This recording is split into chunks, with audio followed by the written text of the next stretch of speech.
बिस्मिल्लाहिर्रहमानिर्रहीम। This is Murtaza Quaid from the platform of IQ school of finance. आज की video newly Kaif qualified students के लिए हैं। वो कैफ क्वालिफाइड स्टूडेंट्स जो कि अब CA फाइनल यानी कि CFAP और MSA की अटेम्प्ट देंगे आने वाले वक्तों में और अपनी CA की जो आर्टिकलशिप जर्नी है वो अब स्टार्ट करने लगे। तो बेसिकली इस वीडियो के 2-3 एजेंडा आइटम्स हैं।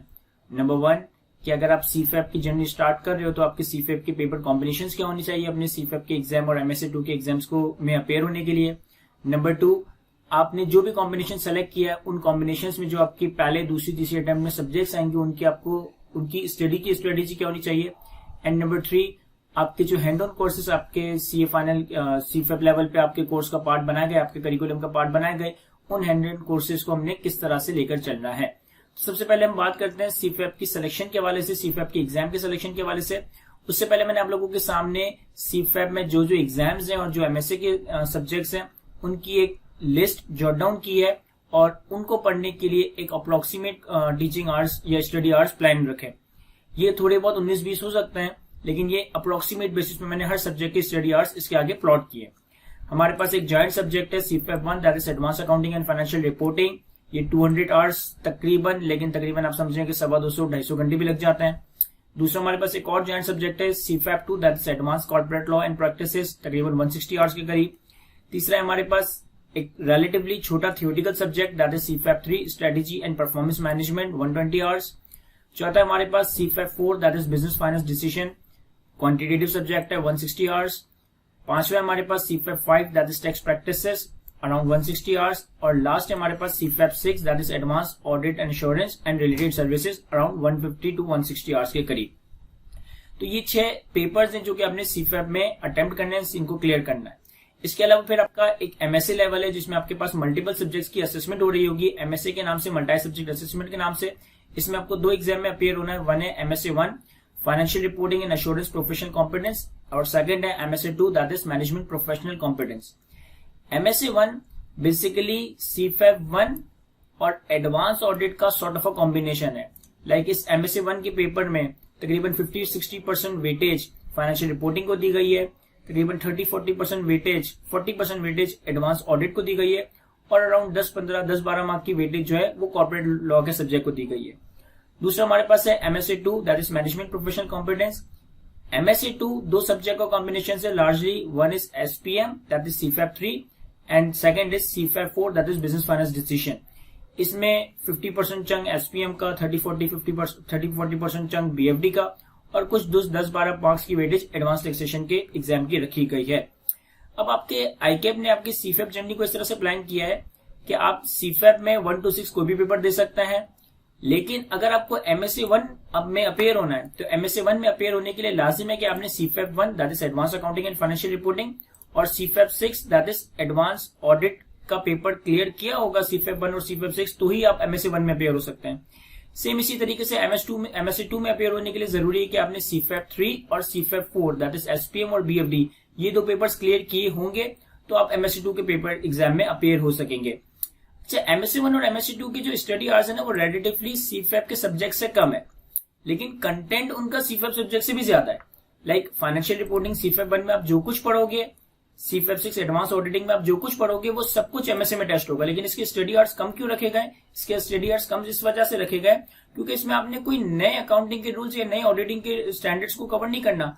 वही अकाउंटिंग के स्टैंडर्ड जो आपने CFAP 1, वही ऑडिटिंग स्टैंडर्ड जो आपने CFAP 6 में कवर किए, उन्हीं दोनों की प्रैक्टिकल एप्लीकेशन MSA 1 के पेपर में परफॉर्म करके दिखानी है। सेम इसी तरीके से जो आप SPM और BFD में कवर करेंगे वही सारा कंटेंट आपने MSA 2 में दोबारा से कॉम्बिनेशन में as a case study based paper को अटेम्प्ट करना है। अब ये तो हमने सारे सब्जेक्ट्स के एक्सपेक्टेड स्टडी आवर्स रखे। थोड़ा पता अगर मैं रफ आइडिया दूं तो फाइनेंशियल रिपोर्टिंग एक थियोरेटिकल एक अकाउंटिंग बेस्ड सब्जेक्ट है, कॉर्पोरेट लॉ हो गया, SPM हो गया, ऑडिटिंग हो गया, ये मोर और लेस थियोरेटिकल या क्वालिटेटिव सब्जेक्ट है। BFD भी एक क्वांटिटेटिव सब्जेक्ट है। टैक्स का पेपर बेसिकली कॉम्बिनेशन अराउंड 50 से 55 मार्क की वेटेज जिसमें क्वांटिटेटिवली होती है और 40 to 45 मार्क की वेटेज जिसमें क्वालिटेटिव और सिनेरियो बेस्ड होती है। और MSA तो आपको मालूम है कि रिपोर्टिंग और ऑडिटिंग का कॉम्बिनेशन है और MSA 2 आपका SPM और BFD का कॉम्बिनेशन है। अब हम सब्जेक्ट सिलेक्शन की तरफ आते हैं कि हमने अपनी CA फाइनल की जर्नी को किस तरह से प्लान करना है कि हम पहली, दूसरी, तीसरी या चौथी अटेम्प्ट में कौन कौन से पेपर्स अटेम्प्ट करें कि हमारी की जो ये CFAP की जर्नी है ना ये बड़ी स्मूथ वे में गुजर रही हो। मतलब हम बहुत ही अनइवन सिलेक्शन ना कर रहे हो, हम क्या बेस्ट इफेक्टिव और एफिशिएंट सिलेक्शन पेपर्स की कॉम्बिनेशन सेलेक्ट करें अपने लिए, अपनी कैपेसिटीज को देखते हुए, अपनी वीकनेस अपनी स्ट्रेंथ्स को देखते हुए, और हम एज सून एज पॉसिबल अपने सीए फाइनल के पेपर्स को क्लियर कर सके। तो कुछ चीजें मैंने आपके सामने जॉट डाउन की है जो कि आपके जहन में होनी चाहिए अपने सीफैप के पेपर्स की सिलेक्शन के वक्त।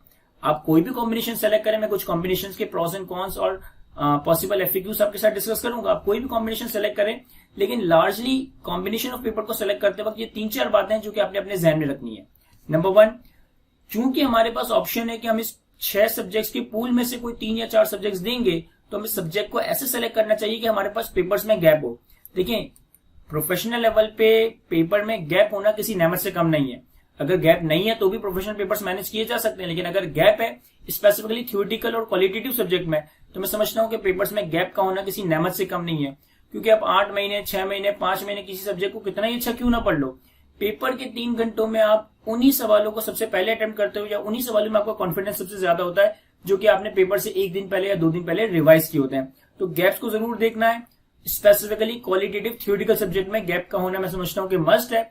क्वांटिटेटिव सब्जेक्ट में, न्यूमेरिकल सब्जेक्ट में अगर गैप नहीं भी है तो स्टिल वो मैनेजेबल है, लेकिन थ्योरेटिकल सब्जेक्ट में आप कॉम्बिनेशन इस तरह से सेलेक्ट करें कि आपके पास थ्योरी के पेपर्स में गैप्स हों।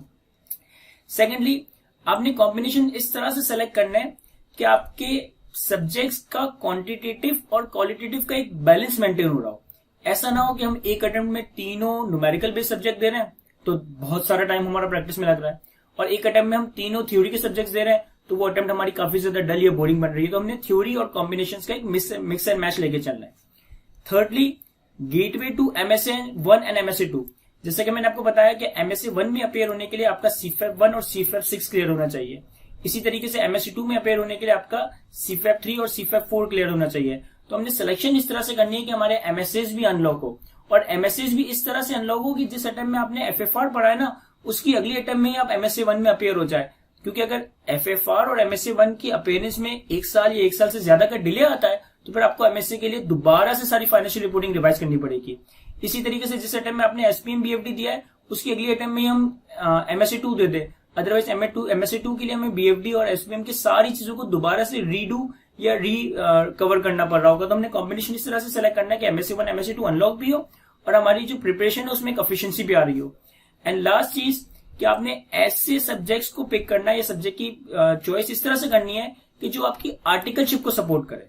फॉर एग्जांपल कि अगर मैं ऑडिट डिपार्टमेंट में आर्टिकल कर रहा हूं तो बेहतर है कि आप फाइनेंशियल रिपोर्टिंग और ऑडिटिंग के सब्जेक्ट्स को शुरू में कवर कर लें ताकि आपकी आर्टिकल्स में बहुत ज्यादा हेल्प हो रही हो। फॉर एग्जांपल कि अगर आप टैक्स डिपार्टमेंट में आर्टिकल परस्यू कर रहे हो तो फिर हो सकता है कि वहां पे मैं टैक्स के सब्जेक्ट को पहले कवर करूं ताकि मेरी टैक्स डिपार्टमेंट में जर्नी अच्छी गुजर रही हो। फॉर एग्जांपल कि अगर मैं risk advisory transaction advisory department में हूं तो हो सकता है मेरे लिए BFD को पहले ऑप्ट करना बेनिफिशियल हो, क्योंकि वो मेरे जो मेरा आर्टिकलशिप का पीरियड है उसमें एक एफिशिएंसी क्रिएट कर रहा होगा। बहुत सारे सवाल आप लोगों के जहन में आ रहे होंगे कि सर अगर हम ऑडिट का पेपर पहले उठा लेते हैं और हमने अभी ऑडिट किया ही नहीं है तो क्या वो सब्जेक्ट हमारे लिए रेलेवेंट होगा या नहीं।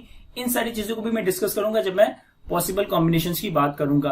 तो ये कुछ चीजें हैं जो कि एक सीए फाइनल के स्टूडेंट को अपने जहन में रखने चाहिए अपने CFAP की जर्नी को स्टार्ट करने से पहले। तो मैंने आप लोगों के सामने सबसे पहले तो ICAP के सीए फाइनल के एग्जाम का एक एग्जाम शेड्यूल आपके सामने प्लॉट किया है। बेसिकली जून के फर्स्ट वीक में और दिसंबर के फर्स्ट वीक में साल में 2 दफा आप लोगों की सीए फाइनल के एग्जाम हो रहे होते हैं। मैंने ICAP के टाइम टेबल वाइज इन सब्जेक्ट्स को प्लॉट किया है। सबसे पहले मंडे को आपका FFR यानी कि CFAP 1 का पेपर होता है और मंडे को ही MSA 1 का सब पेपर हो रहा होता है। उसके बाद ट्यूसडे को हमारा BFD और MSA 2 का पेपर हो रहा होता है। इसके बाद वेडनेसडे को कॉर्पोरेट लॉ, थर्सडे को एडवांस ऑडिट, फ्राइडे को SPM और सैटरडे को टैक्सेशन का पेपर होता है। तो ये मैंने पेपर्स को CFAP 1-2 की सीक्वेंस में नहीं बल्कि वीक टाइम टेबल के हिसाब की बेसिस में इसको शेड्यूल किया कि मंडे को advance accounting and financial reporting CFAP 1, Tuesday को BFD, वेडनेसडे को कॉर्पोरेट लॉ, थर्सडे को एडवांस ऑडिट, फ्राइडे को SPM और सैटरडे को आपका टैक्स का प्रैक्टिस पेपर होता है। और साइमल्टेनियसली मंडे को यानी कि सेम मंडे जिस दिन FFR है उसी दिन MSA 1 और जिस दिन BFD है उसी दिन MSA 2। ऑब्वियसली एक दिन में आपके 2 पेपर नहीं हो सकते क्योंकि जब तक आपका FFR क्लियर नहीं होगा आप MSA में अपेयर ही नहीं हो सकते, और जब अब तक आपका BFD क्लियर नहीं होगा आप SPM में अपेयर ही नहीं हो सकते। तो ये मैंने आपके सामने जो है सारे सब्जेक्ट का टाइम टेबल प्लॉट किया है। अब जो पॉसिबल कॉम्बिनेशन है, ऑब्वियसली अगर मैं इन 6 सब्जेक्ट्स पे हर अटेम्प्ट में मैं 3 या 4 पर्चे देने की तरफ जाता हूं तो इन 6 सब्जेक्ट्स में मैं परम्यूटेशन वगैरह लगाऊंगा तो मेरे पास नंबर्स ऑफ कॉम्बिनेशन होंगे, लेकिन हम बहुत सारे कॉम्बिनेशन में नहीं, लेकिन जो मोस्ट पॉपुलर कॉम्बिनेशन है उसमें से 2-3 कॉम्बिनेशन के हवाले से डिस्कशन करेंगे, उनके प्रॉन्स एंड कॉन्स और उनके पॉसिबल एफएक्यूज वगैरह को आंसर करेंगे। चलिए जी, तो सबसे पहला कॉम्बिनेशन जो हमने डिस्कस करना है उसमें हमने पहली अटेम्प्ट में सीफैप 1 advance accounting and financial reporting, BFD और एडवांस ऑडिटिंग का पेपर रखा है। सेकंड अटेम्प्ट में हमने एमएससी 1 कॉर्पोरेट लॉ और एसपीएम का पेपर रखा है और थर्ड अटेम्प्ट में हमने एमएससी 2 और एडवांस टैक्सेशन का पेपर रखा है। अब इस सब्जेक्ट से कुछ प्रॉन्स एंड कॉन्स डिस्कस करता हूं। इस कॉम्बिनेशन में अगर आप देखें ना तो सबसे पहली अटेम्प्ट में मंडे आपका एफएफआर है, ट्यूसडे आपका बीएफडी है और थर्सडे आपका एडवांस ऑडिट है। यानी कि पहला तो कौन हमें इसमें नजर आ गया कि नो गैप इन बीएफडी, कि बीएफडी में कोई गैप नहीं है। अच्छा, सेकंड अटेम्प्ट में अगर मैं देखूं तो हमारे पास सेकंड अटेम्प्ट में Monday MSc 1, Wednesday corporate law और फ्राइडे एसपीएम, और थर्ड अटेम्प्ट में देखूं तो ट्यूसडे एमएससी 2 और सैटरडे टैक्स। यानी कि इन 8 पर्चों में से सिर्फ एक बीएफडी का पेपर ऐसा होगा जिसमें आपके पास गैप नहीं होगा, क्योंकि मंडे एफएफआर का पेपर होगा और वेरी नेक्स्ट डे ट्यूसडे आपका बीएफडी का पेपर होगा। तो पहला नुकसान तो इसमें ये नजर आ रहा है कि बीएफडी के पेपर में कोई गैप नहीं है। अच्छा, दूसरा अगर आप देखें कि पहली अटेम्प्ट में हमने एफएफआर रखा है और एडवांस ऑडिट रखा है, तो जिस अटेम्प्ट में हम एफएफआर और एडवांस ऑडिट दे रहे हैं हम उसकी अगली अटेम्प्ट में एमएससी 1 दे रहे हैं। यानी कि हम एफएफआर और एडवांस ऑडिट पढ़कर अगली अटेम्प्ट में एमएससी 1 में अपेयर होंगे तो हमें एमएससी 1 में बहुत ज्यादा टाइम नहीं लगाना पड़ेगा, क्योंकि हम पिछले 6 महीने पहले ही एफएफआर और बल्कि इमीडिएटली पहले ही हम जो एफएफआर और ऑडिट पढ़कर आए होंगे, तो एमएससी 1 हमारा काफी इफेक्टिव होगा। बीएफडी और एसपीएम पढ़ने के बाद हमारे पास एमएससी 2 अनलॉक हो रहा होगा। तो ये बेसिकली एमएससी 1 और एमएससी 2 को अनलॉक करने के लिए बेस्ट स्ट्रेटेजी क्या, पहली अटेम्प्ट में ये, दूसरी अटेम्प्ट में ये, तीसरी अटेम्प्ट में ये पेपर्स में अपेयर हो। नुकसान एक क्या है कि सर, नुकसान ये है कि हमें बीएफडी में गैप नहीं मिल रहा होगा। और क्या पॉसिबल नुकसान हो सकता है सर? और पॉसिबल नुकसान ये हो सकता है कि पहली अटेम्प्ट में तो चले हमने बीएफडी, एफएफआर और ऑडिट कवर कर लिया, दूसरी अटेम्प्ट में हमें एमएससी 1 लॉ और एसपीएम कवर करना है, तो क्या लॉ जैसा हेवी सब्जेक्ट में 6 महीनों में कवर कर सकूंगा? यानी कि how to cover law in 6 month. अच्छा, तीसरा हम ये देखें कि क्या हमारे पास थ्योरी और क्वालिटेटिव सब्जेक्ट और क्वांटिटेटिव सब्जेक्ट का बैलेंस है। लाइक अगर मैं अपनी पहली अटेम्प्ट को देखूं तो एफएफआर एक क्वांटिटेटिव सब्जेक्ट है, बीएफडी एक क्वांटिटेटिव सब्जेक्ट है, ऑडिट एक थ्योरेटिकल क्वालिटेटिव सब्जेक्ट है, तो यहां तो हमारा बैलेंस है। सेकंड अटेम्प्ट में देखूं तो एमएससी 1, एफएफआर और एडवांस ऑडिट का कॉम्बिनेशन है, यानी कि 50% theory 50% numerical. Corporate law theory का सब्जेक्ट है, एसपीएम थ्योरी का सब्जेक्ट है। और तीसरी अटेम्प्ट में एमएससी 2, एसपीएम बीएफडी का कॉम्बिनेशन और टैक्स 50% न्यूमेरिकल 50% थ्योरी। तो मैं समझता हूं कि इन तीनों अटेम्प्ट में हमारे पास ऐसा नहीं हो रहा कि एक अटेम्प्ट में सारे थ्योरी के पर्चे हो या एक अटेम्प्ट में सारे न्यूमेरिकल पर्चे हो, हमारे पास एक बैलेंस मेंटेन हो रहा है। गैप के हवाले से सिर्फ बीएफडी में गैप नहीं है, और एक इंपॉर्टेंट क्वेश्चन था कि क्या लॉ 6 महीने में कवर हो सकता है। अच्छा, यहाँ पे आपके जहन में ये भी आ रहा होगा कि सर हम अभी आर्टिकलशिप हमने स्टार्ट की है और आप ऑडिट को पहले अटेम्प्ट में रख रहे हो, तो क्या हमें ऑडिट स्टडी करना चाहिए, कंसिडरिंग कि हमारे पास कोई प्रैक्टिकल एक्सपोजर अभी इतना नहीं है। ऑल्दो हमारे आर्टिकल्स का 1 महीना, 1 साल या 1.5 साल गुजर चुका होगा, लेकिन स्टिल में हमारे पास इतना आर्टिकल का एक्सपीरियंस नहीं होगा, तो क्या हमें ऑडिट पहली अटेम्प्ट में देना चाहिए? पहली अटेम्प्ट से ही ऑडिट पढ़ना स्टार्ट कर देना चाहिए, क्योंकि अभी तो हम एक तरह से ब्लडी जूनियर है। तो इन तीनों सवालों को मैं आंसर करता हूं। देखिए, बीएफडी का सब्जेक्ट एक क्वांटिटेटिव सब्जेक्ट है, यानी कि न्यूमेरिकल बेस्ड सब्जेक्ट है। गैप का होना अगेन किसी नेमत से कम नहीं है, लेकिन अगर न्यूमेरिकल सब्जेक्ट में गैप नहीं भी है तो मैं समझता हूं कि ये मैनेजेबल है as compare to theory subject. Theory subject में गैप की रेलेवेंस ज्यादा बढ़ जाती है, क्योंकि वहां पे रिवीजन मैटर करता है। न्यूमेरिकल सब्जेक्ट में आप एक सीरीज ऑफ प्रैक्टिस से गुजरे होते हो, तो हम एक आधे दिन में भी कुछ आधा रिवाइज कर ले फॉर्मुलास वगैरह, तो न्यूमेरिकल सब्जेक्ट में अगर हमारे पास गैप नहीं भी है तो स्टिल ये मैनेजेबल है। सेकंड बात, क्या ये लॉ 6 महीने में कंप्लीट हो सकता है? The answer is yes. देखिए, लॉ आपके पास फॉर्म में जितने भी सीनियर्स वगैरह होंगे या मेरे जमाने के पुराने खापर होंगे, तो हम वो स्टूडेंट्स हैं जिन्होंने लॉ उस वक्त अपेयर किया था या उस वक्त लॉ की प्रिपरेशन की थी जब लॉ एक ओपन बुक एग्जाम नहीं हुआ करता था। हमें बहुत सारे लॉज को रिटेन करना पड़ता था अपने कॉर्पोरेट लॉ के पेपर में अपेयर होने के लिए, लेकिन लॉ अब एक ओपन बुक एग्जाम हो चुका है, और ओपन बुक एग्जाम होने की वजह से सब्जेक्ट के डायनेमिक्स ही बदल गए। आपको रिटेन नहीं करना, आपको केस स्टडीज और लॉ की प्रैक्टिकल एप्लीकेशंस को देखना है। तो यस, इवन 6 महीनों में लॉ नहीं, 6 महीनों में इन 8 में से कोई भी सब्जेक्ट कवर हो सकता है। आप एफएफआर भी पढ़ना चाहो तो आप एफएफआर भी 6 महीने में पढ़ सकते हो, क्योंकि आपके पास 6 महीने में अगर लेट से 180 दिन है और आप हर सब्जेक्ट को 1.5-2 घंटा भी देते हो, तो आप एक रीजनेबल टाइम निकाल सकते हो अपने सब्जेक्ट को 6 महीने में प्रिपरेशन करने के लिए। एफएफआर जनरली पहली अटेम्प्ट में इसलिए रिकमेंड किया जाता है क्योंकि एफएफआर की क्लास आवर्स बहुत ज्यादा है। एफएफआर की क्लास आवर्स ही तकरीबन 250-250 के करीब है। बाकी जितने भी सब्जेक्ट्स है उनकी क्लास आवर्स आपके 180-160 के आसपास या 180-160 से कम है। इवन कॉर्पोरेट लॉ का भी बैच जो कंडक्ट होता है वो 6 महीने से कम का या 6 महीने का कंडक्ट हो रहा होता है, जिसमें कॉर्पोरेट लॉ की इनफ कवरेज करवाई जाती है। एफएफआर का बस मसला ये कि एफएफआर की क्लास ड्यूरेशन बहुत ज्यादा है, तो वो पहली अटेम्प्ट में रिकमेंड किया जाता है। अदरवाइज अगर आप रिकॉर्डिंग्स के थ्रू कवर करना चाहो और सेकंड या थर्ड अटेम्प्ट में एफएफआर देना चाहो तो ये भी बिल्कुल प्रैक्टिकली पॉसिबल है। तो कोई भी सब्जेक्ट जिसमें ऐसा नहीं है कि जो 6 महीने में कवर नहीं हो सकता, बिल्कुल सारे सब्जेक्ट्स कवर हो सकते हैं। और लॉ का जैसे कि मैंने बताया कि लॉ एक ओपन बुक एग्जाम है जिसमें आपको practical, case studies, application of law, इन सारी चीजों पर काम करना है rather than memorizing the law. तो लॉ यस एक हैवी सब्जेक्ट है, लेकिन हैवी सब्जेक्ट उस वक्त था जब इसमें रिटेन करनी पड़ती थी चीजें। अब इसमें पढ़ने के लिए बहुत कुछ है लेकिन याद करने के लिए कुछ भी नहीं है, आपने एप्लीकेशन को देखना है। तीसरा जो कि बड़ा रेलेवेंट सवाल है, बड़ा इंपॉर्टेंट सवाल है कि क्या हमें पहली अटेम्प्ट में ऑडिट उठाना चाहिए, कंसीडरिंग कि अभी तो हमारे पास ऐसा कोई प्रैक्टिकल एक्सपोजर ही नहीं है। हमें आर्टिकलशिप में एंटर हुए हैं, हमें 6 महीने साल हुआ होगा और हमारी पहली अटेम्प्ट बन जाएगी, तो क्या ऑडिट का पर्चा पहली अटेम्प्ट में उठाना चाहिए? The answer is obvious yes. Reason being कि जब आप अपनी सीफैप 6 की क्लासेस लोगे ना, तो आप देखोगे कि सीफैप क्लासेस में जो भी आपका रेलेवेंट ट्यूटर या फैकल्टी मेंबर होगा वो आपको एसीसी के सवाल सॉल्व करवाएगा, वो आपको आईसीडब्ल्यू के सवाल सॉल्व करवा रहा होगा। और आप लोगों को मालूम है कि एसीसी और आईसीडब्ल्यू का पैटर्न तो क्या है कि पहले स्टूडेंट पेपर्स क्लियर कर लेता है फिर आर्टिकलशिप में जाता है। अगर लेट से कि आर्टिकलशिप की इतनी ही रेलेवेंस होती कि ऑडिट का पेपर पढ़ना या क्लियर करना पॉसिबल ना होता, तो फिर एसीसी का या आईसीडब्ल्यू का स्टूडेंट तो कभी भी पेपर को पास ही ना कर पाता, वो तो पास करने के बाद अपनी आर्टिकलशिप स्टार्ट कर रहा होता है। सेकेंडली, जैसे कि हमें मालूम है कि इंडस्ट्री आर्टिकल्स भी हैं, तो वो स्टूडेंट जो कि इंडस्ट्री में आर्टिकल कर रहे हैं वो तो कभी ऑडिट या एक्सटर्नल ऑडिट करेंगे नहीं, तो फिर वो एडवांस ऑडिट तो कभी क्लियर ही ना कर पाते। तो ये बिल्कुल बेकार सी बात है कि हमने ऑडिट परफॉर्म करना है तो ही जाके हम ऑडिट का पेपर क्लियर कर सकेंगे। बुकिश नॉलेज का, एग्जाम पर्सपेक्टिव से प्रिपरेशन का प्रैक्टिकल एक्सपोजर में सपोर्ट हो सकता है, लेकिन प्रैक्टिकल एक्सपोजर या प्रैक्टिकल एक्सपीरियंस आपके पेपर के पास करवाने की हद तक कोई ऐसा इतना रोल प्ले नहीं करोगे। हाँ, कुछ हद तक हेल्प कर भी रहे होंगे, लेकिन स्टिल 1 साल 1.5 साल के अरसे में आप इतना ऑडिट जरूर सीख जाओगे कि, और ना भी सीखो तो आप सीफैप 6 के पेपर में अपेयर हो सकते हो।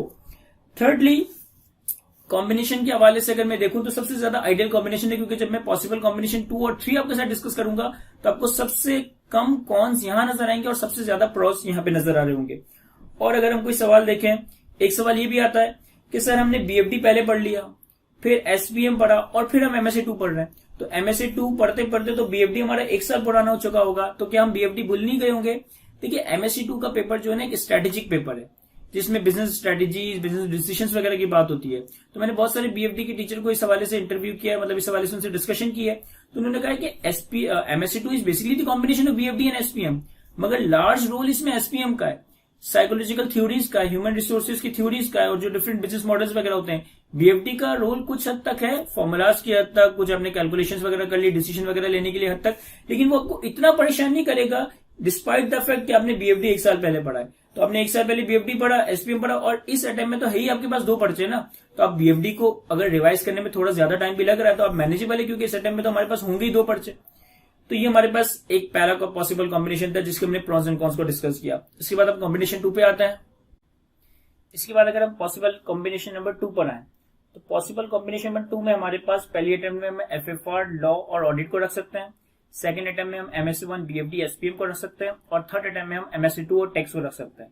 अब इन कॉम्बिनेशन का अगर हम प्रॉन एंड कॉन डिस्कस कर रहे हैं, तो पहली अटेम्प्ट में आपके पास मंडे एफएफआर है, वेडनेसडे कॉर्पोरेट लॉ है और थर्सडे ऑडिट है। तो पहला तो कौन हमें ये नजर आ गया कि no gap in audit, audit में आपके पास गैप नहीं होगा। सेकंड अटेम्प्ट में देखें तो मंडे एमएससी 1 है, ट्यूसडे बीएफडी है और फ्राइडे एसपीएम है। तो दूसरा नुकसान हमें ये नजर आ रहा है कि no gap in audit as well as in BFD. तीसरा अगर हम देखें कॉम्बिनेशन, तो हमारे पास मंडे एमएससी 2 है, थर्ड अटेम्प्ट को देखें तो मंडे एमएससी 2, ट्यूसडे एमएससी 2 है और सैटरडे को टैक्स है, यानी कि दोनों पेपर्स में गैप है। तो कंपैरेटिवली लास्ट हमने जो कॉम्बिनेशन डिस्कस किया था उसमें हमारे पास बीएफडी में गैप नहीं था, लेकिन इस कॉम्बिनेशन में हमारे पास ऑडिट में भी गैप नहीं है, बीएफडी में भी गैप नहीं है। अच्छा, और अगर मोडालिटीज वगैरह को डिस्कस करें तो पहली अटेम्प्ट में हमारे पास एफएफआर और ऑडिट है, यानी कि इन 2 को हम अटेम्प्ट करेंगे तो अगली अटेम्प्ट में हम एमएससी 1 पढ़ रहे होंगे, एमएससी 1 में अपेयर हो रहे होंगे, तो हमें बहुत ज्यादा स्टडीज को रिकवर करने की जरूरत नहीं पड़ रही होगी। दूसरी अटेम्प्ट में हम बीएफडी एसपीएम पढ़ रहे होंगे, तो फिर उसके बाद तीसरे अटेम्प्ट में एमएससी 2 दे रहे होंगे, तो एमएससी 2 के लिए हमारे बीएफडी और एसपीएम का एक मोमेंटम बना हुआ होगा। तो ये चीज यहाँ पे ज्यादा अच्छी है। तीसरी चीज, मतलब यहाँ पे गेटवे टू MSA1 और MSA2 एक प्रॉपर सीक्वेंस में चल रहा है। तीसरी चीज हमने यहाँ पे क्या देखी थी सर, अगेन कि ऑडिट अगर हम पहली अटेम्प्ट में उठा रहे हैं तो क्या ये पॉसिबल होगा कवर करना, क्योंकि हमने ऑडिट का प्रैक्टिकल एक्सपोजर देखा ही नहीं है। तो उसको तो मैंने ऑलरेडी लास्ट कॉम्बिनेशन में आंसर कर दिया था कि अगर ऑडिट आप पहली अटेम्प्ट में भी उठा रहे हो तो इससे स्टडीज पे इससे आपके प्रैक्टिकल एक्सपोजर को कोई ताल्लुक नहीं है, क्योंकि पेपर कवर करने के लिए आपको एग्जाम पर्सपेक्टिव से प्रिपरेशन करनी है। आपकी आर्टिकलशिप उसको सपोर्ट जरूर कर रही होगी, लेकिन आर्टिकलशिप की बेसिस पे आप ऑडिट का पेपर क्लियर करो ऐसी कोई जरूरी बात नहीं है। और अब यहाँ पे ये वाली चीज आंसर हो जाती है कि चले FFR और लॉ जॉइंट सब्जेक्ट है तो हमने इसको पहली अटेम्प्ट में कर लिया, लेकिन दूसरी अटेम्प्ट में फिर आपको BFD भी आप हल्का सब्जेक्ट ना लें, मतलब रिलेटिवली लॉ के मुकाबले शायद उसका साइज कम होगा, लेकिन प्रैक्टिस करने में एक सब्जेक्ट को ज्यादा टाइम लग रहा होता है। तो BFD आपको सेकंड अटेम्प्ट में मैनेज करना पड़ेगा। जो पिछला कॉम्बिनेशन हमने देखा था उसमें हमें लॉ मैनेज करना पड़ेगा। तो ये एक कौन हमें यहाँ पे नजर आता है। ऑडिट वाली बात तो मैंने ऑलरेडी कॉम्बिनेशन 1 में डिस्कस कर ली, लॉ वाली बात हमने कॉम्बिनेशन 1 में डिस्कस कर ली, तो ये एक पॉसिबल कॉम्बिनेशन हो सकता है। मैं पर्सनली कॉम्बिनेशन 1 और कॉम्बिनेशन 2 में इनडिफरेंट हूँ। कॉम्बिनेशन 1 कॉम्बिनेशन 2 में मेरा डिसीजन इसमें इनडिफरेंट होगा। हाँ, अगर मैं बीइंग अ स्टूडेंट अगर जाऊं तो शायद मैं कॉम्बिनेशन 1 की तरफ जा रहा होता, लेकिन स्टिल मैं एडवाइस करूंगा कि ये दोनों कॉम्बिनेशन इनडिफरेंट है, क्योंकि इन दोनों कॉम्बिनेशन में मेजोरिटी ऑफ द पेपर्स में गैप भी आ रहा है। लाइक एक फर्क है कि यहाँ सिर्फ BFD में गैप नहीं है, यहाँ BFD और ऑडिट दोनों में गैप नहीं है, और ऑडिट एक थियोरेटिकल सब्जेक्ट है। क्योंकि देखिए ऑडिट में अगर गैप नहीं है ना तो ऑडिट के पास होने के चांस थोड़े कम हो रहे हैं, और अगर ऑडिट कहीं खुदा ना खास्ता फ्लंक हो गया तो अगली दफा MSA1 भी अटक जाएगा। तो इस वजह से ये थोड़ा सा इस लिहाज से रिस्की है, लेकिन स्टिल यहाँ पे हमारे पास MSAs अनलॉक हो रहे हैं। थ्योरी न्यूमेरिकल को बैलेंस भी मेंटेन हो रहा है, क्योंकि पहली अटेम्प्ट में FFR न्यूमेरिकल सब्जेक्ट, लॉ और audit theoretical subject, second attempt में BFD numerical subject, SPM theoretical subject, MSA1 दोनों का कॉम्बिनेशन, थर्ड अटेम्प्ट में MSA2 और टेक्स्ट। तो ये हमारे पास एक दूसरा पॉसिबल कॉम्बिनेशन था। एक दो और कॉम्बिनेशन देखते हैं। एक तीसरा कॉम्बिनेशन मैंने आपके सामने प्लॉट किया है। ये कॉम्बिनेशन मैंने इसलिए प्लॉट किया है कि ये कॉम्बिनेशन आपको हरगिज फॉलो नहीं करना, और लिटरली ये कॉम्बिनेशन जब मैं डिस्कस करूंगा तो मैं प्रैक्टिकल एक्सपीरियंस से कह रहा हूँ कि मेरे पास कुछ स्टूडेंट्स आते हैं जो कि ये कॉम्बिनेशन पिक कर रहे होते हैं, डिस्पाइट कि वो प्लान ही नहीं करते। और इस कॉम्बिनेशन में मैं समझता हूँ कि सिर्फ कौन से लाइक आप पहली अटेम्प्ट में FFR, BFD और लॉ दे दो। क्यों दे रहे हैं पहली अटेम्प्ट में FFR, BFD और लॉ? सर ये तीनों हेवी सब्जेक्ट्स हैं, तो पहले अटेम्प्ट में हमारे पास 1 साल या 1.5 साल का टाइम होगा, तो हम इनको पहले कवर कर लेंगे। अच्छा चले, पहली अटेम्प्ट में FFR, BFD और लॉ दे दिया, ना MSA1 अनलॉक हुआ ना MSA2 अनलॉक हुआ, तो दूसरी अटेम्प्ट में ऑडिट, SPM और टेक्स्ट देना पड़ेगा, और फिर जाके हमारा MSA1 और MSA2 अनलॉक होगा तो हम तीसरी अटेम्प्ट में देंगे।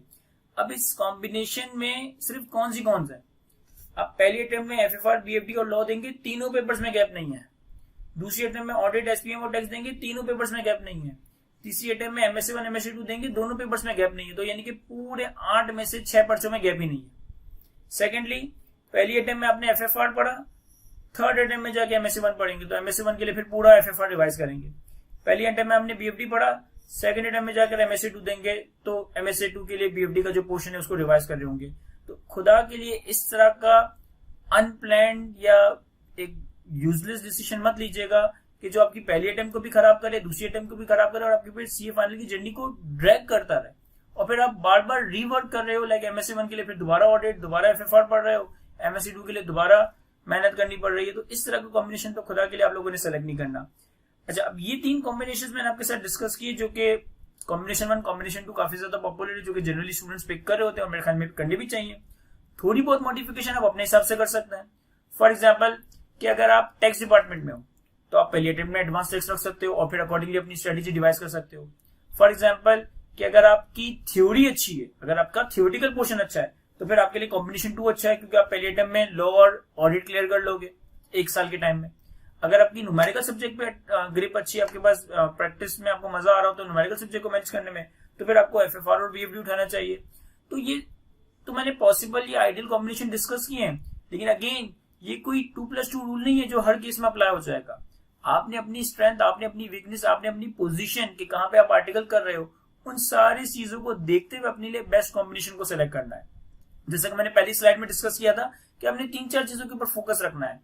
क्या चीज मेरी आर्टिकलशिप को स्मूथ बनाएगी, किन कॉम्बिनेशन में मुझे गैप्स मिल रहा होगा, किन कॉम्बिनेशन से मेरे MSA1, MSA2 अनलॉक हो रहे होंगे, और किन कॉम्बिनेशन में थ्योरी और नंबर्स का एक बैलेंस मेंटेन हो रहा होगा। ये 4-5 चीजें आप अपने सामने रखें और अपना कॉम्बिनेशन अपने हिसाब से डिसाइड कर सकते हैं।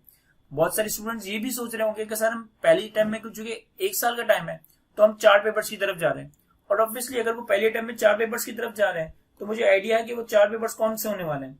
सर वो 4 पेपर्स होने वाले हैं FFR, BFD, SPM and audit. अगर कोई स्टूडेंट ये सोच रहा है कि भाई पहले अटेम्प्ट में मेरे पास 1 साल और 1.5 साल का टाइम है तो मैं 4 पेपर्स दे दूं और वो 4 पेपर्स ये वाले देगा, ये सोचकर कि भाई अगले अटेम्प्ट में मेरा MSA 1 और MSA 2 अनलॉक हो जाएगा और फिर मैं सेकंड अटेम्प्ट में या तीसरे अटेम्प्ट में जो टैक्स और लॉ का पेपर रहता है वो या तो सेकंड अटेम्प्ट में MSA 1 MSA 2 के साथ दूंगा या फिर उसको मैं थर्ड अटेम्प्ट में दे दूंगा। तो ये भी पॉसिबल डिसीजन हो सकता है, लेकिन एक अटेम्प्ट में भले आपके पास 1 साल का टाइम है, 4 सब्जेक्ट्स मैनेज करना थोड़ा सा ह्यूमनली मुश्किल हो जाता है। देखो मसला ये नहीं है कि हम 1 साल में 4 सब्जेक्ट नहीं पढ़ सकते, हम 1 साल में 4 सब्जेक्ट या 6 सब्जेक्ट भी पढ़ सकते, तो हम इतना टाइम मैनेज कर सकते हैं अगर हम अपने टाइम को इफेक्टिवली प्लान करें कि हम 1 साल में 4 सब्जेक्ट्स पढ़ लें। मसला आता है पेपर से 1 महीने पहले 2 महीने पहले रिवीजन का। अब 1 साल में आपने 4 सब्जेक्ट तो पढ़ लिए और अच्छे से कवर कर लिए, लेकिन जब आप पेपर से पहले आपकी लीव स्टार्ट होती है 1 महीने पहले, 1.5 महीने पहले, 2 महीने पहले, तो जब आप रिवीजन करने बैठते हो तो ये इतने जॉइंट सब्जेक्ट्स को 2 महीने में, 1.5 महीने में चारों सब्जेक्ट्स को एक साथ रिवाइज करना बहुत ज्यादा मुश्किल हो जाता है। तो मेरी तो बिल्कुल भी रिकमेंडेशन नहीं होगी कि अगर आपने कैफ लेवल पे कभी 4 पेपर क्लियर नहीं किए तो आप CA फाइनल में एक अटेम्प्ट में 4 पेपर्स की तरफ जाओ। हाँ, अगर आपका बैकग्राउंड ऐसा है कि आपने कैफ में 4 पेपर्स क्लियर किए और आप समझते हो कि आप में इतना पोटेंशियल है, आप 4 पेपर्स की तरफ बिल्कुल जा सकते हो। अब 4 पेपर्स हो, 3 पेपर्स हो, उसको प्लान कैसे करना चाहिए? मैं इसमें यूं कहूंगा कि अगर आप 4 पेपर्स की तरफ भी जा रहे हो ना तो आप अपने डिसीजन को थोड़ा सा डेफर करें। लाइक आप क्या करें कि आपने फॉर एग्जाम्पल के ईयर 0 पे अपने CFAP का कॉम्बिनेशन डिसाइड कर लिया कि भाई मैंने 3 या 4 सब्जेक्ट्स देने। अब जो 3 या 4 सब्जेक्ट्स देने हैं उसमें से दो सब्जेक्ट्स आपने देने ही देने ना, उसकी प्रिपरेशन आप स्टार्ट करते हैं। फॉर एग्जाम्पल कि भाई ईयर 0 पे आपने FFR और ऑडिट उठा लिया, या FFR और BFD उठा लिया, या BFD और ऑडिट उठा लिया, जो भी आपके लिए सुटेबल हो आप उस हिसाब से सब्जेक्ट उठा सकते हो। अब मैंने पहले अटेम्प्ट में FFR और BFD उठाया और जो मेरी पहली अटेम्प्ट बनेगी वो बनेगी लेट से 1 साल के बाद। तो मैं पहले क्या करूं कि पहले अटेम्प्ट में इन 3 में से कोई 2 सब्जेक्ट उठाऊं। फॉर एग्जांपल मैंने FFR और ऑडिट उठा लिया और टारगेट ये बनाऊं कि यार जब मेरा आधा साल क्लोज हो चुका हो ना, यानी कि मेरी स्टडीज से या मेरी आर्टिकलशिप के स्टार्ट से 6-7 महीने क्लोज हो चुके हो, तो मेरे कम से कम 2 सब्जेक्ट्स कंप्लीट हो चुके हो। अब अगर लेट से कि 6-7 महीने बाद आप रियलाइज करते हो कि यार आपने 2 सब्जेक्ट्स को कंप्लीटली कवर कर लिया है, तो फिर आप 6-8 महीने बाद BFD SPM दोनों उठा लें, वेल एंड गुड है। लेकिन अगर लेट से कि 6-7 महीने बाद ही आपको रियलाइज होता है कि यार अभी तो FFR के मैंने 40% लेक्चर्स लिए हैं, ऑडिट के 60% लेक्चर्स लिए हैं, अभी तो FFR ऑडिट कंप्लीट नहीं हुआ, तो फिर मैं तीसरा चौथा सब्जेक्ट क्या उठाऊंगा? मैं इन 2 सब्जेक्ट्स को कंप्लीट कर लूं या इन 2 सब्जेक्ट के साथ एक और सब्जेक्ट उठा लूं। तो अगर आप 4 सब्जेक्ट की तरफ भी जा रहे हो तो आप अपनी शुरुआत 2 सब्जेक्ट से करें, 2 सब्जेक्ट्स को लेके चलें। 6 महीने का टारगेट बनाए, 7 महीने का टारगेट बनाए कि इन 6-7 महीनों में हमने 2 सब्जेक्ट्स को कवर करना है। 6 महीनों में अगर वो 2 सब्जेक्ट्स कवर हो जाते हैं, बाकी के 6 महीनों में 2 नए सब्जेक्ट उठा लें। 6 महीनों में आपको अंदाजा हो जाता है, पता चल जाता है कि आप कितने पानी में आपने 2 सब्जेक्ट्स में से आधा पौना सब्जेक्ट ही कवर किया है। तो ऑब्वियसली अगले 6 महीनों में 2.5-3 सब्जेक्ट कवर करना तो पॉसिबल नहीं होगा ना, तो फिर आप 2 या 3 पेपर्स की तरफ जा रहे होंगे। तो 4 पेपर्स का अगर आप सोच भी रहे, अपने डिसीजन पे रहने के लिए आपको एक अच्छी प्लानिंग की जरूरत है। और प्लानिंग क्या है? आपने आज 2 सब्जेक्ट उठाए, 6 महीने 2 सब्जेक्ट को कंप्लीट करने की कोशिश की, उसके बाद 2 सब्जेक्ट उठा लिए। 6 महीने में आपको अंदाजा हो जाएगा कि फर्म में किस तरह का प्रेशर है, फर्म में किस तरह की क्लाइंट पे आपकी कितनी लेट सेटिंग हो रही है। 6 महीने में आपने एक आधा सब्जेक्ट कंप्लीट किया है, तो ऑब्वियसली फिर आप रिमेनिंग 6 महीने में 2-2.5 सब्जेक्ट या 3 सब्जेक्ट तो कवर नहीं कर सकते, तो फिर आप एक और पेपर उठा रहे होंगे। तो इस तरीके से आप अपनी प्लानिंग को लेके चल सकते हो। अच्छा, फिर हम बात करते हैं स्टडी स्ट्रेटेजी के हवाले से। देखिए, हम CA फाइनल के डायनेमिक्स इस तरह से है कि CA फाइनल में फिजिकल या लाइव क्लासेस तकरीबन ना होने के बराबर ही है। आपके पास डे 1 पे आपके जो भी ट्यूटर हैं, जो भी फैकल्टी मेंबर्स हैं जिनसे आप ये सब्जेक्ट्स परस्यू कर रहे हो, आपके पास उनके रिकॉर्डेड लेक्चर्स या तो डे 1 पे अवेलेबल होंगे या over the period of 6 month 4 month आपको ये लेक्चर्स प्रोवाइड किए जाएंगे। आपने एक अच्छे प्लान को बनाने की जरूरत है, उस प्लान को इंप्लीमेंट करने की जरूरत है। फॉर एग्जाम्पल, मैं चूंकि फाइनेंशियल रिपोर्टिंग पढ़ाता हूं तो मैं फाइनेंशियल रिपोर्टिंग का जिक्र करता हूँ। फॉर एग्जाम्पल कि भाई आपने सोचा कि मैंने FFR की प्रिपरेशन करनी है। अब FFR के आपने लेट से लेक्चर्स देख ली कि भाई टोटल 250 आवर्स के लेक्चर्स है, और मैंने टारगेट बनाया कि मुझे FFR लेट से 6 महीनों में कंप्लीट करना है। अब 6 महीनों में FFR को कंप्लीट करने का मतलब है कि मुझे 250 घंटे के लेक्चर्स 6 महीने में देखना है। तो मैं 250 घंटे के लेक्चर्स को 6 महीने में डिवाइड कर दूं, तो मेरा ख्याल है कि ये तकरीबन बनेगा 22 या 23, सॉरी, ये तकरीबन बनेगा 44 या 45 आवर्स पर मंथ। कि अगर मुझे 6 महीनों में 250 घंटों के लेक्चर्स देखना है तो मुझे हर महीने तकरीबन 44-45 घंटों के लेक्चर्स देखने हैं। अब हर महीने 44-45 घंटों के लेक्चर का मतलब है पर वीक मैंने कोई 10 से 12 घंटों के लेक्चर्स देखने। ये 10 से 12 घंटों के, देखिए वैसे 250 आवर्स बहुत ज्यादा लगेंगे, लेकिन जब आप इसको मंथ्स पे या वीक्स पे तोड़ोगे ना तो ये रीजनेबल लगेंगे। अब एक हफ्ते में 10 से 12 घंटों के लेक्चर्स लेना कोई ह्यूमनली इम्पॉसिबल नहीं है, प्रैक्टिकली पॉसिबल है। आपसे पहले भी बहुत सारे स्टूडेंट ने इसी तरह से पढ़ाई की है, हमने भी इसी तरह से पढ़ाई की और आप भी इसी तरह से मैनेज करोगे तो इंशाल्लाह हो जाएगा। हफ्ते में अगर मुझे 12 घंटे के लेक्चर्स देखने हैं, मैं वीकेंड पे टारगेट बना लूं कि वीकेंड पे 6 घंटे के लेक्चर्स लूंगा, वीकडे में 2-3 घंटे के लेक्चर्स ले लूंगा, या वीकडे में बिल्कुल मैनेज नहीं कर पा रहा तो वीकेंड पे बैठ के 6-6 घंटे के लेक्चर्स ले लूंगा। तो हफ्ते में 10-12 घंटों के लेक्चर्स लेना प्रैक्टिकली पॉसिबल है। कोई ये सोच रहा है कि भाई मैं एफएफआर 1 साल में पढ़ूंगा, मतलब मैं 1 साल में अपने एफएफआर का टारगेट रख रहा हूं, तो इन 250 आवर्स को 12 महीनों से डिवाइड कर दे, यानी कि हर महीने उसको कोई 12-13 घंटे पढ़ना है। अब हर महीने उसको कोई 12-13 घंटे पढ़ना है तो उसको हफ्ते में कोई 4-6 घंटे पढ़ना होगा। तो जो भी आप टारगेट, पहले तो प्लान बनाओ कि मैं किस सब्जेक्ट को उठा रहा हूँ, कितना मेरा टारगेट है, अगर मुझे उसको 6 महीने में कवर करना है, 8 महीने में कवर करना है, 1 साल में कवर करना है, और फिर जो भी उसके अप्रोक्सीमेट आ रहे हैं उसको डिवाइड करके उस हिसाब से आप लेक्चर्स लेने स्टार्ट कर दें। ये चीज ध्यान में जरूर रखिएगा कि सिर्फ लेक्चर्स लेने ही नहीं है, उनका रिविजन भी करना है। लाइक पहले 6 महीने में अगर मैंने एफएफआर और ऑडिट कवर किया है तो अगले 6 महीने में मैं बीएफडी एसपीएम के साथ साथ ऑडिट और एफएफआर का रिवीजन भी रखूंगा। तो आपने उस हिसाब से अकॉर्डिंगली अपने टाइम को मैनेज करना है। तो ये एक डिस्कशन थी, एक brief I guess detailed discussion थी सब्जेक्ट कॉम्बिनेशन के हवाले से, स्ट्रेटेजी के हवाले से। कोई भी आप सब्जेक्ट पिक करें, कहीं से भी किसी भी ट्यूटर से पिक करें, तो आई होप कि इस वीडियो के थ्रू आपको बहुत ज्यादा हेल्प होगी। आज की इस वीडियो को यहीं तक रखते हैं। Thank you, Allah Hafiz.